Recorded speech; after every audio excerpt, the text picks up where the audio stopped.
Hi, everyone, and welcome back to the New School Counselors. My name is Aquarius Barnett, and I am a licensed elementary school counselor. Today, we're going to be talking about school counselor newsletters. If that sounds like something you're interested in, then keep watching.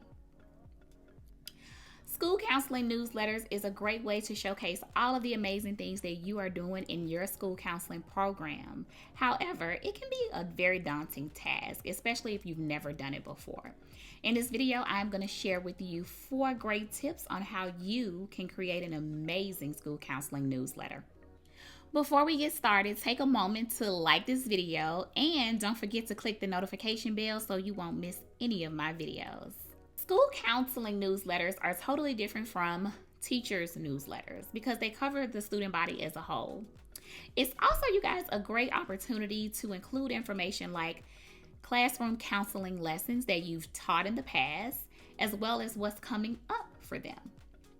I also like to include information like community service projects that I'm working on and school-wide projects that are coming up. Newsletters can also serve as a teaching tool to teach others about your school counseling program.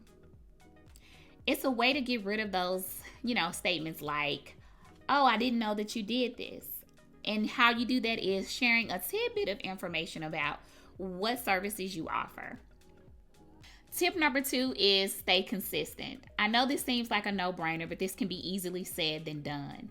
We know that school counselors' jobs can be very unpredictable. We are responding to crisis, we're responding to students who needs us, and you can totally forget about a school counseling newsletter. It makes sense. It's important to remind yourself of your newsletter goal. What are you trying to accomplish with your newsletter, you guys? We are not just writing a newsletter for fun. That would be great, but we just don't have enough time to do that kind of thing. Every school counseling newsletter needs to get into the hands of staff as soon as possible. Now, with this, you have to use your own discretion because I usually create a newsletter once a month. That way I can share information from my previous classroom lessons as well as share upcoming dates of important things that are going on in my counseling program. Now, you don't have to do it exactly the way that I do. You can do weekly, you can do monthly. I do not recommend doing daily. I've seen some people who are able to do that, but as a new school counselor, I would recommend taking things a little bit slower and doing it once a month. Tip number 3 is to make sure your newsletter looks eye-catching. Yes, you don't want it to look boring because if it looks boring or it looks like a letter, then staff and parents are more likely to just toss it aside and never read it. And all of your hard work is in vain, and we don't want that. So I would definitely recommend including pictures and videos and tips and just have a whole amazing layout. Now, you guys can go to Canva and find some. You can go to Etsy and find some amazing templates. You can also do TPT. That's where all of us counselors and teachers share information. You can also pay for it on TPT, but sometimes they do have free ones.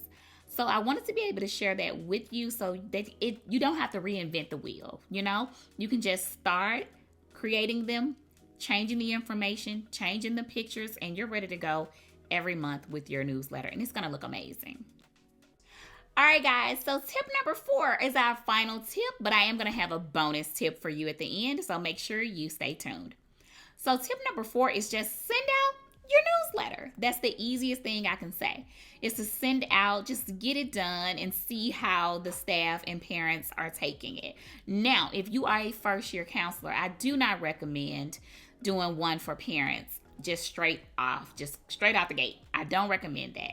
So I would like for you guys to just focus on creating one for staff members first for the first year. And then the second year, you can add a newsletter for parents. It covers the same information. It's only a few things that are different. And that's what your bonus tip of the day is. Your bonus tip is going to include what to include in the newsletter for staff members. And then what do you include in the newsletter for parents? All right, you guys. So this is how I break down what is included in a school counselor's newsletter. So we're going to start with staff news first. With staff news, it is past lessons, upcoming lessons, monthly objectives, fun activities with pictures, and that is the things that maybe you've done as a school-wide initiative or things that you've done in your groups that are fun. Any type of thing that's fun, share it, share it, and share it. Of course, like I said, counseling program teaching tidbit of information so that staff know exactly what services you provide for students. Quarterly counseling stats. Now, I do not send that out in my newsletter. I send that out by itself. I also include that in professional development for staff members. The classroom schedule. Now, that is a great way to play on staff members. If you include this classroom counseling schedule, that way they'll click on it and they'll actually read it. So there, that's really helpful. I wish someone had told me that my first year. Service project help. If you need help on different projects, this is a great way to let people know what you're working on and how many people you need to help volunteer to get it up and running. So great. Yep, that was the staff newsletters. And on the other side, I have the family news. It is almost identical. You're doing the past lessons, upcoming lessons, monthly objectives, the important dates, fun activities with pictures, counseling program, teaching points. Okay. Data. Now, you do want to include data assessments or needs assessments for parents who want to refer their students to your services. And you also want to prove or show why it drives your lessons. You know, you had this many referrals for this different thing, so then you taught a lesson on that. You know what I mean? So anyway, I'll get into data in another video, you guys. But that is all I have for you today. I hope you guys enjoyed the video, and I will see you again in another one. Bye.